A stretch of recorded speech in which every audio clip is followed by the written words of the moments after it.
Party నాయకులు, ప్రజాప్రతినిధులు, అట్లాగే పార్టీ కార్యకర్తలందరికీ, హాజరైన పాత్రికేయ మిత్రులందరికీ కూడా, మీడియా మిత్రులందరికీ కూడా నమస్కారం. రెండు ప్రధాన డిమాండ్లతోని ఈరోజు మీడియా సమావేశం నిర్వహించుకుంటా ఉన్నాం. ఒకటి, ఈరోజు రాష్ట్రమంతా దేశమంతా తెలుసు, కానీ దురదృష్టవశాత్తు తెలంగాణ రాష్ట్రంలో ఒక వర్గం మీడియా ఈరోజు ఈ రాష్ట్రంలో జరిగిన ఒక బాలికకు సంబంధించిన అన్యాయాన్ని, ఒక బాలికకు సంబంధించిన దుర్ఘటనను ఇలా ప్రపంచానికి చూపెట్టలేకపోతుంది. అది దురదృష్టకరమైన విషయం. బండి సంజయ్ కుమారుడు సాయి భగీరథ్ ఒక అమ్మాయి పట్ల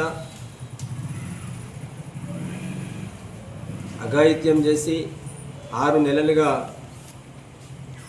వంచించి మోసం చేసి ఈరోజు ఆమె పట్ల అత్యాచారాన్ని చేసినప్పటికీ కూడా 48 గంటలు గడిచింది. ఆ అమ్మాయి బాలిక దరఖాస్తు ఇచ్చి పోలీస్ స్టేషన్లో కేసు పెట్టి 24 గంటల లోపల పోక్సో చట్టం కింద కేసు నమోదు చేయాల్సింది పోయి ఇప్పటి వరకు ఎలాంటి చర్య తీసుకోకుండా నిందితుడైన బండి సంజయ్ కుమారుడు బండి సాయి భగీరథను అరెస్టు చేయకుండా పోలీసులు తాత్సారం వహించడాన్ని, పోలీసులు నిర్లక్ష్యం చేయడాన్ని భారత రాష్ట్ర పార్టీ పక్షాన ఖండిస్తూ ఉన్నాం. వెంటనే బండి సంజయ్ కుమారుడు బండి సాయి భగీరథను అరెస్టు చేయాల్సిందిగా బీఆర్ఎస్ పార్టీ పక్షాన డిమాండ్ చేస్తూ ఉన్నాం. రెండవది ఏంటంటే, ఇంతకుముందు గతంలో బండి సంజయ్ వేరే కేసు విషయంలో ఈ రాష్ట్రంలో ఒక బాలికకు సంబంధించిన అఘాయిత్యానికి సంబంధించిన కేసు విషయంలో ఆనాడు కరీంనగర్ వేదికగా మాట్లాడిండు. ఎప్పుడైతే ఒక మైనర్ బాలికకు అన్యాయం జరుగుద్దో, అఘాయిత్యం జరుగుద్దో, అత్యాచారం చేయబడిన ఆ బాలికను 24 గంటల లోపల మెజిస్ట్రేట్ ముందు ఆమె వాంగ్మూలాన్ని రికార్డు చేయాలి, సెక్షన్ 164 ప్రకారం రికార్డు చేయాలని చెప్పిన ఒక కేంద్ర మంత్రి, బాధ్యతాయుతంగా ఉన్న మనిషి వాళ్ళ కొడుకే అత్యాచారం చేస్తే, వాళ్ళ కొడుకే 6 నెలలుగా ఆ బాలికను వేధించి, ఆ బాలికను మనోవేదనకు గురి చేసి, ఆమెను అఘాయిత్యానికి చేసి, ఆమెకు డ్రగ్స్ ఎక్కించి, ఆమెకు మత్తుమందు కలిపి ఆమెకు హాని చేస్తే, ఇలా అదే బండి సంజయ్ ఒక మధ్యవర్తిని పెట్టుకొని, సంగప్ప అనే ఒక మీడియేటర్ని పెట్టుకొని, ఆ కుటుంబాన్ని ఇంటికి పిలిపించుకొని మర్యాదగా మీరు ఊరుకోకుంటే తప్ప ఎలాంటి కేసు పెట్టినా లేకపోతే ఎలాంటి ఆరోపణ చేసినా కానీ తస్మాత్ జాగ్రత్త, మా కుటుంబం గురించి మీకు తెలియదు,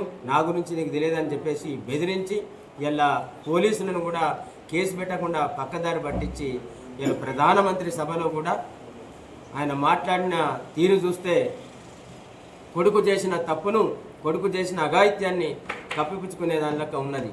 మరి బండి సంజయ్, నువ్వు 2 సార్లు ఎంపీగా గెలిచి ఇలా కేంద్ర మంత్రిగా ఉండి ఇలా రాష్ట్ర ప్రజలకి, లేకపోతే దేశంలోని ప్రజలకి, లేకపోతే రాష్ట్రంలోని మరి బాలికలకి, ఇలా మహిళలకి నువ్వు ఏం సందేశం ఇస్తూ ఉన్నావు?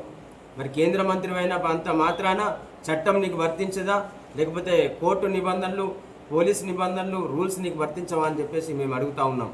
ఒకటే, ఈ రాష్ట్ర ప్రభుత్వం, రేవంత్ రెడ్డి, బండి సంజయ్ ఇద్దరు కూడా ఒక్కటై ఇలా నిన్ను నేను కాపాడుతా, నన్ను నువ్వు కాపాడు, నేను చేసిన తప్పులను నువ్వు కాపాడు రేవంత్ రెడ్డి, నువ్వు చేసిన తప్పులను నేను కాపాడుతా అనే విధంగా ఇద్దరు తయారైందని చెప్పేసి మేము చెప్తా ఉన్నాం. వెంటనే బాలిక పట్ల అనుచితంగా ప్రవర్తించి, ఆమెను వేధించి, మోసం చేసి, అఘాయిత్యం చేసిన బండి సాయి భగీరథను వెంటనే అరెస్ట్ చేసి జైలుకు పంపాలని చెప్తా ఉన్నాం. అట్లాగే 164 సెక్షన్ కింద ఆ అమ్మాయి వాంగ్మూలాన్ని పూర్తి స్థాయిలో మెజిస్ట్రేట్ ముందు రికార్డు చేసి కోర్టులో హాజరుపరచాలని చెప్పేసి బండి భగీరథను హాజరుపరచాలని చెప్పేసి డిమాండ్ చేస్తూ ఉన్నాం. ఒక బాలిక పట్ల అఘాయిత్యం జరిగిందని వాళ్ళ తల్లి ఆమె వచ్చేసి పోలీస్ స్టేషన్లో ఫిర్యాదు చేస్తే 5 గంటలు కూర్చోబెట్టుకొని ఎలాంటి కేసు నమోదు చేయకుండా వాళ్ళని వాపసు పంపారు. కాబట్టి దీన్ని బీఆర్ఎస్ పార్టీ పక్షాన తీవ్రంగా ఖండిస్తూ ఉన్నాం. మహిళా లోకానికి అట్లాగే మహిళా లోకానికి బాధిత మహిళా కుటుంబానికి బాలిక కుటుంబానికి కూడా ఈ రాష్ట్ర ప్రభుత్వం నష్టం చేసింది. ఈ రాష్ట్ర ప్రభుత్వం అన్యాయం చేసిందని చెప్పి ఈ రాష్ట్ర ప్రభుత్వం ముఖ్యమంత్రి రేవంత్ రెడ్డి కూడా ఈ బాధిత బాలిక కుటుంబానికి వివక్షతో చూపుతున్నారని చెప్పేసి మేము